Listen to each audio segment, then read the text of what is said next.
for more on the state of the U.S. housing market. William Lee joins us, chief economist at the Milken Institute. Good to see you, sir. We've talked about this before, and it's almost like a foregone conclusion that the Biden administration wants to stamp out these runaway home prices, which I think both Democrats and Republicans would agree it has gotten a little crazy. So now we're just kind of waiting for what happens next. So you tell us what happens next. The Fed's tightening is taking hold. In the last 6 months, we've seen the housing market really come to a standstill. All the numbers you cited are showing that the tightening of policy is working. Home prices are starting to come down a bit. Now, you'd say it's up 8% relative to where it was last year, but 6 months ago it was up 25%. So that slowdown is starting to show up, but not fast enough. People who need homes are still having a hard time qualifying for mortgages. They're having a hard time making their budgets fit the home prices as they exist. Right, but you saw what we've been talking about, which is this lack of inventory. And I understand that you can raise rates to the sky and no one can afford anything, but it doesn't solve the problem that we need a place to live. And in my studies of economics, if there are 3 families and there's only 2 homes, we got a problem. And the best way to bring down prices is to have more homes. Why not create a program to build more homes or affordable homes so that will have the deflationary pressure on these prices? Phil, here's the secret sauce. What we all know, what economists have really held back from the general public is that mortgage rates don't do anything about crushing demand for, I mean, if you have a second child, you're going to need a bigger house, full stop. And so you're going to be looking for that new house. And as more and more people looking for houses and people are hanging on to them because they say, I can't sell this house because if I sell the house, where am I going to go? So that huge shortage of supply is a real problem.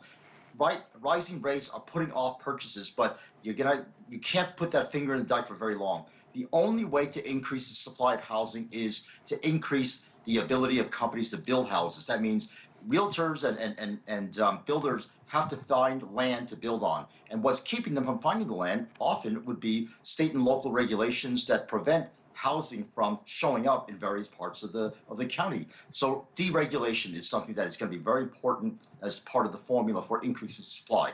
The other part of the formula would be changing the regulations that affect home builders. Home builders are complaining left and right about high costs of their inputs and labor, but the second thing they complain about across the board, across the entire country, is the regulatory restrictions that make housing so much more expensive to build now than 5-10 years ago. Why not provide low interest loans to, and I mean, it's like almost a dirty word in politics, but low interest loans to developers who build more affordable housing? It just seems to me that the people who need the help are never going to get the help at this rate.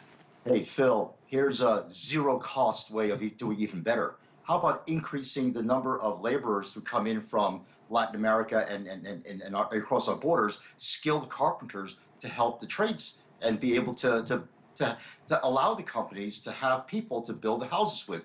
Because the biggest cost driver right now is the high cost of labor in building that house.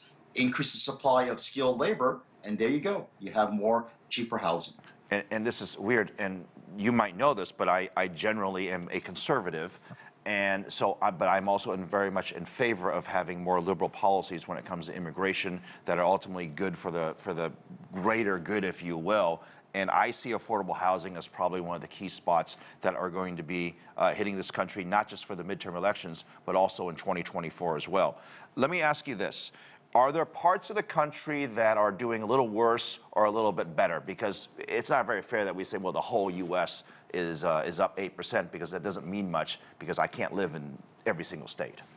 The one absolute fact is that real estate is very local. And the worst hit parts of the country would be the West and the South, because those are the parts of the country that really opened up in this COVID era for people to start moving out of the cities and into the more rural and suburban areas. And that's where you saw the biggest price increases, and also where you're now seeing the biggest price drops. Boise, Idaho is a classic example of a city where prices popped up, now they're shooting back down again. Yeah, I'm well aware. I have a lot of friends that moved over there. The prices were up like 100% in a very short, it was absolutely wild. Let me ask you this.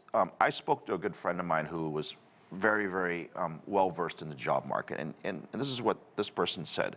They said the housing market isn't going to drop until people lose their jobs, because as long as you have an income, you have a paycheck, the house costs a little more, a little less, quite frankly, you can probably stomach it.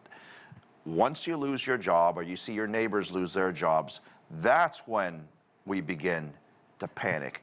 Do we have to wait until that point before the Fed says, hey, maybe we've gone too far? At what point is the Fed going to say, this is too much? Slowing the pace of inflation means first slowing down people buying stuff. And people generally delay buying stuff when they suddenly see a surge in prices, but they eventually come around and start buying again.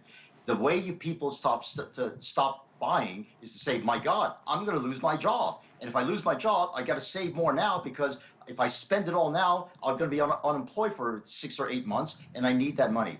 That's how you stop inflation. Either get people to be excited and nervous about their jobs, or just make them lose their jobs altogether if they really refuse to stop spending. And let me be clear. We don't want people to lose their jobs, but it's that feeling of, it's almost like psychological mental warfare when it comes to using your credit card, right? I mean, this is a key part of the U.S. economy, is that we are addicted to spending. We want to spend money. When I go shopping, like, I want to spend as much as we possibly can, and somebody has to hold me back to spend more money. I mean, this is just in our DNA. We want to fill our garage full of stuff that we don't need.